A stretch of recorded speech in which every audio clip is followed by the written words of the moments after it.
Dig it. Slow drag with remedy.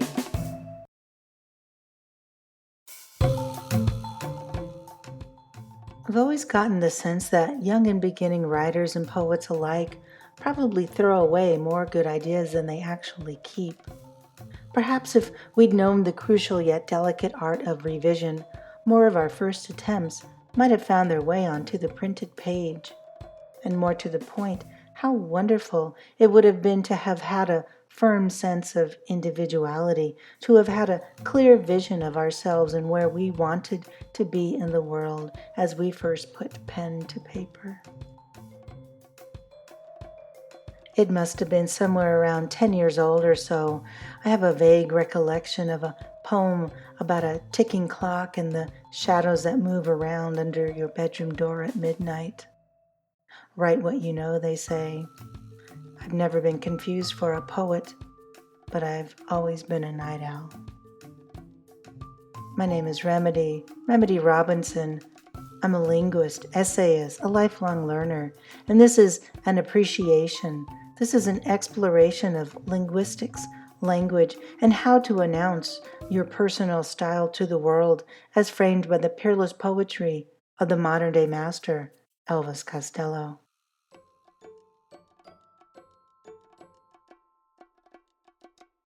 Today's slow drag is with Waiting for the End of the World from My Aim is True, released on July 22nd, 1977, exactly 26 days before the death of Elvis Presley on August 16th, 1977. These events are unrelated, yet forever cosmically tied to one another. The songwriting is credited to Elvis Costello, a man who, on July 22, 1977, was a mere month or so away from his 23rd birthday.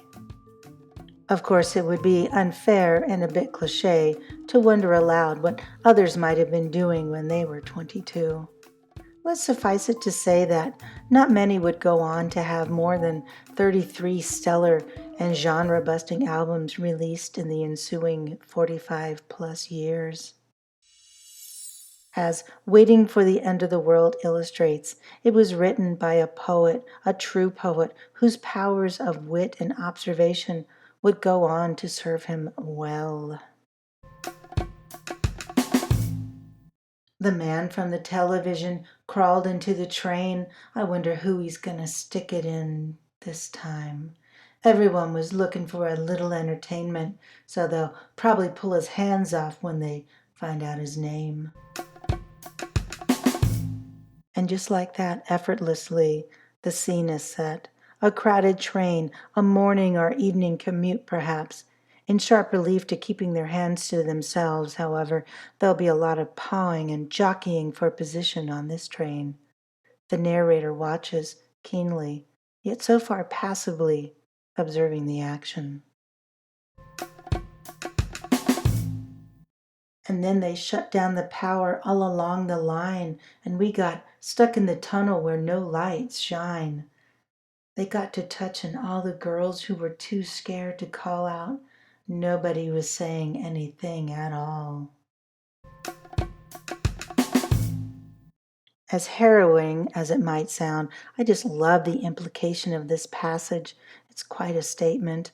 The same hands that were invading the man from the television space have now apparently crept down a little lower, now committing different forms of invasion. Eyes adjusting to the darkness, neither the groped nor the observer have domain over their own agency at this moment. Nobody was saying anything at all. This is a trope that will go on to follow this modern-day master's work to this day. There are no judgments, just objective observations that have the potential to stir others to anger. It's quite brilliant, of course, how remaining objective can carry such emotional weight. We were waiting for the end of the world, waiting for the end of the world. Dear Lord, I sincerely hope you're coming, 'cause you've really started something. The possible gloom and doom of sitting in a cramped metal container in the dark while various acts of violence take place does seem to call for a bit of hyperbole, sure. Here's a world-weary view of an entire species as lamented by a fellow passenger, a person who we know nothing about and who is not likely to reveal himself anytime soon. The world is comprised of all kinds of characters. Overhearing others' conversations is part of the joy that serves to counterbalance the horrors of being crammed together in small places. Things got back to normal as the train began to roll again. We got to the station about 20 minutes later. Doomsday averted. More passengers get on and off. The legendary hitchhiker says that he knows where it's at. Now he'd like to go to Spain or somewhere like that with his two-tone Bible and his funny cigarettes, his suntan lotion and his castanets. The next repeat of the chorus tells us that instead of we, it's he, presumably the legendary hitchhiker who was waiting for the end of the world, ending with the same lament about sincerely hoping you're coming because you've really started something. This has a much less dire implication this time, perhaps given that the hitchhiker conceivably has most of his worldly possessions with him, most notably a Bible, and therefore more than happy to take the second coming all in stride. The complicated yet seemingly effortless rhyme of at and that are understated and perfect. The rhyme, funny cigarettes and castanets, anchor this highly visual and charming verse nicely. Then, of course, logic dictates. There's another station, another chance to glimpse humanity as it parades through the doors. And then the bride, the groom, the congregation, and the priest all got onto the train when we were 3 stations east. Yeah. Hiding from a scandal in the national press, they have been trying to get married since they stole a wedding dress. This is a gloriously unexpected emergence. A television personality, a Bible-toting hitchhiker, and now an entire wedding party have boarded? What motivates us as humans is vast and complicated. There are far worse rationales to get married, I suppose. National press and wedding dress.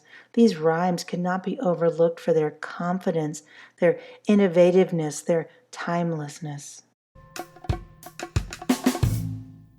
You may see them drowning as you stroll along the beach, but don't roll out the lifeline till they're clean out of reach.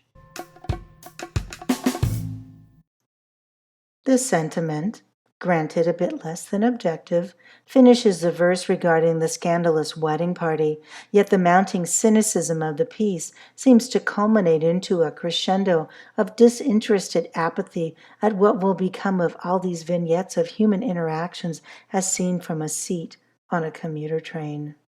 I mean, sure, you can try to save them, but then again, we've all just come together and moving from one station to another.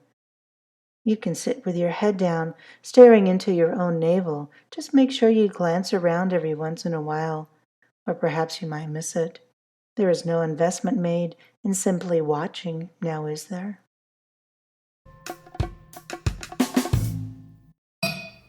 Dig it.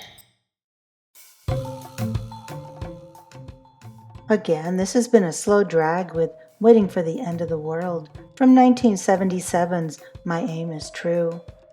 Instead of introducing the world to who this individual singer-songwriter is or who he will be, it focuses instead on the quirks of the world, the absurdity that flashes before our eyes on a daily basis. And we've finally gone back to the beginning, back to Elvis Costello's first album, My Aim is True. It was backed by the uncredited Northern California band Clover, who most of us know would go on to be part of the Huey Lewis and the News. but who were referred to as the Shamrocks on a bunch of Stiff Records release. Even the linguistic and poetic line between a clover and a shamrock is jam-packed with allusion and implication. A singular talent, to be sure. And of course, there will be a lot written and scrutinized about his name, his glasses, and his voice as his career progresses. Yet he proves from the very start that he is under no obligation to justify himself as a person or as a performer. I think that should serve as an inspiration to us all. And that's it for today's Slow Drag.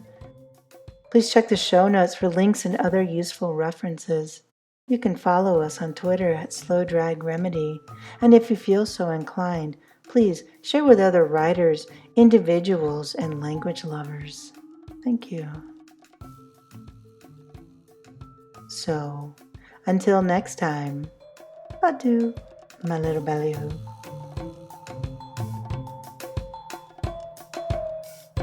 Slow Drag with Remedy.